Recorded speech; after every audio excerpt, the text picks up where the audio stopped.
Yıllık olağan Mali Genel Kurulumuza hepiniz hoş geldiniz. Genel kurulu açmak için önce divan heyetini oluşturmak durumundayız. Bunun için bana ulaşan bir önerge var.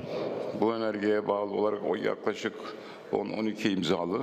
Önergeye bağlı olarak Sayın Eşref Alaçayır'ı divan başkanlığı için onayınıza sunuyorum. Kabul edenler, etmeyenler.